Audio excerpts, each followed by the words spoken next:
Hello, everyone. Apparently, I'm not the only one to notice that we once again have a conversation about the future and fate of Ukraine and Ukrainian people without Ukraine's participation.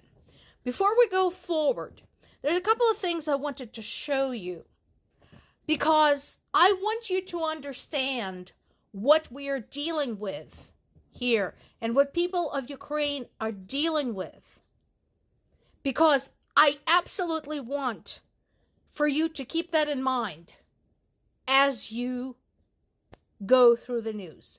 So, here's clip number one. This is an interview between Simon Schuster of Time magazine and Belarus President Lukashenko, who is saying that Russia did not invade Ukraine, but Russian troops were coming back home to Russia from training in Belarus by way of Ukraine. Okay. Here's the problem with that statement. Belarus itself has a perfectly good border with Russia. So if Russian troops were training in Belarus, they were perfectly capable of going straight into Russia without having to go into Ukraine. Also, this is one of the early maps from the war. So yeah, you can see there is some influx of Russian troops from the Belarus side. But what about all those other things?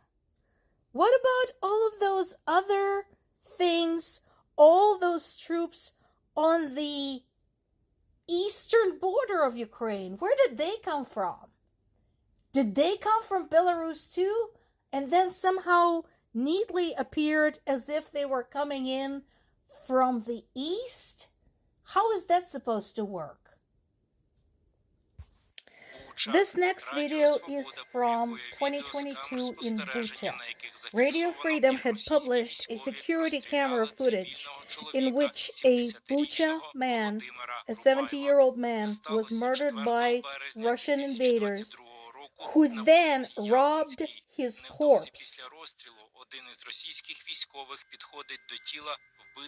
This is a Russian soldier who walked up to a dead man and took something from him.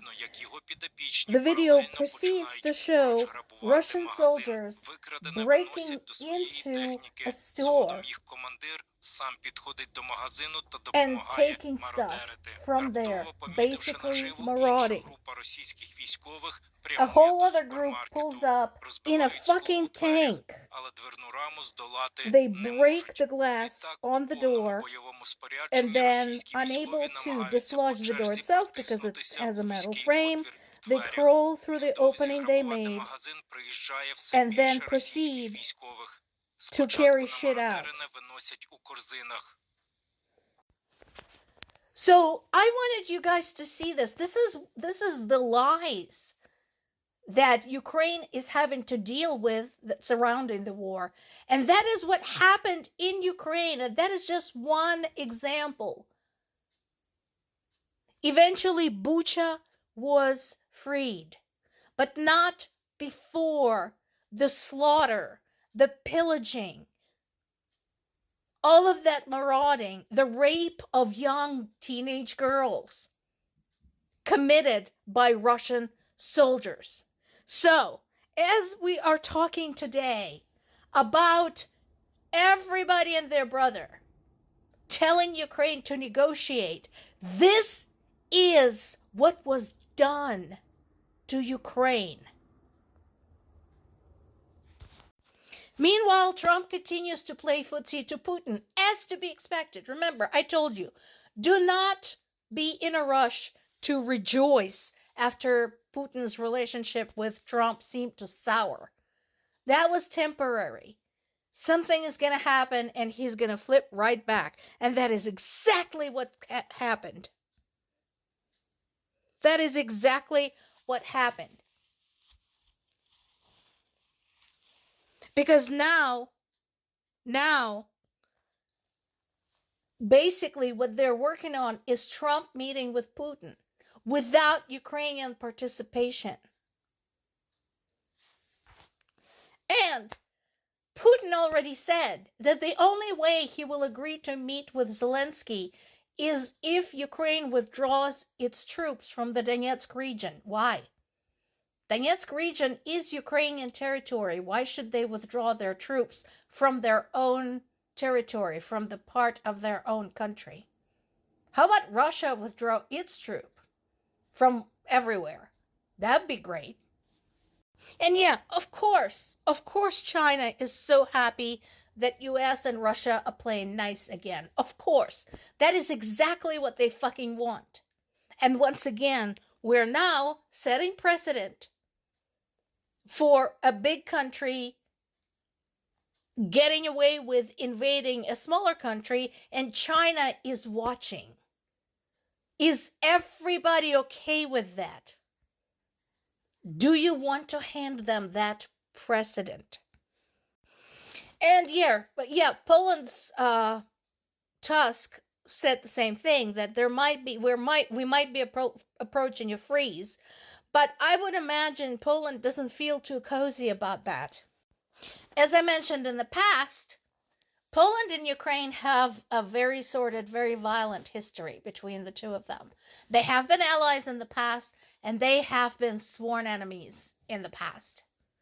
My family, being Russian, Ukrainian, Polish, Jewish, had a running joke that all of our ancestors used to be at war with one another at some point in history, and that includes the Russian, Ukrainian, and Polish ancestors. And at the same time, Poland is also one of the countries that bears the scars of once having been part of the Russian Empire and also having been part of the Soviet-controlled socialist bloc. So, this is why, despite all of the disagreements that still exist between Ukraine and Poland, Poland is watching this very carefully, and Poland has been very vocal in its support of Ukraine. Tusk is saying Zelensky is very cautious but optimistic. Why? Dude, why? What reason have you got for any kind of optimism, considering Trump is agreeing to meet with Putin without any conditions? So, that means that Putin doesn't have to stop a damn thing. He can keep shelling Ukrainian civilians. He can keep murdering Ukrainian women and children unpunished while pretending that he cares about peace. They're talking about possibly a meeting at the end of the week, next week. Switzerland, Rome, Hungary, United Arab Emirates have been cited as potential sites, but Switzerland and Italy are parties to the International Criminal Court, which means if Putin appears on their territory, they are obligated by international law to arrest him. Just putting that out there.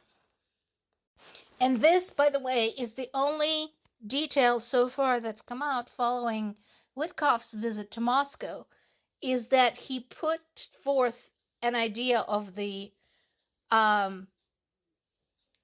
trilateral meeting between Trump, Putin, and Zelensky, but Putin refused. So explain to me again, why are we still talking to him? I thought we cared about Ukraine. No. Case in fucking point. Do you remember the horrific attack a few days ago in Kyiv that killed 13 people, including children? This is one of the funerals. This woman was killed with her sons and her brother. The entire family was crushed when their apartment building collapsed after Russia had struck it. So tell me again, first of all, if this was done to your country, your city, your home, would you negotiate? Would you surrender? My second question is, then how can you expect anyone to do so? More to come.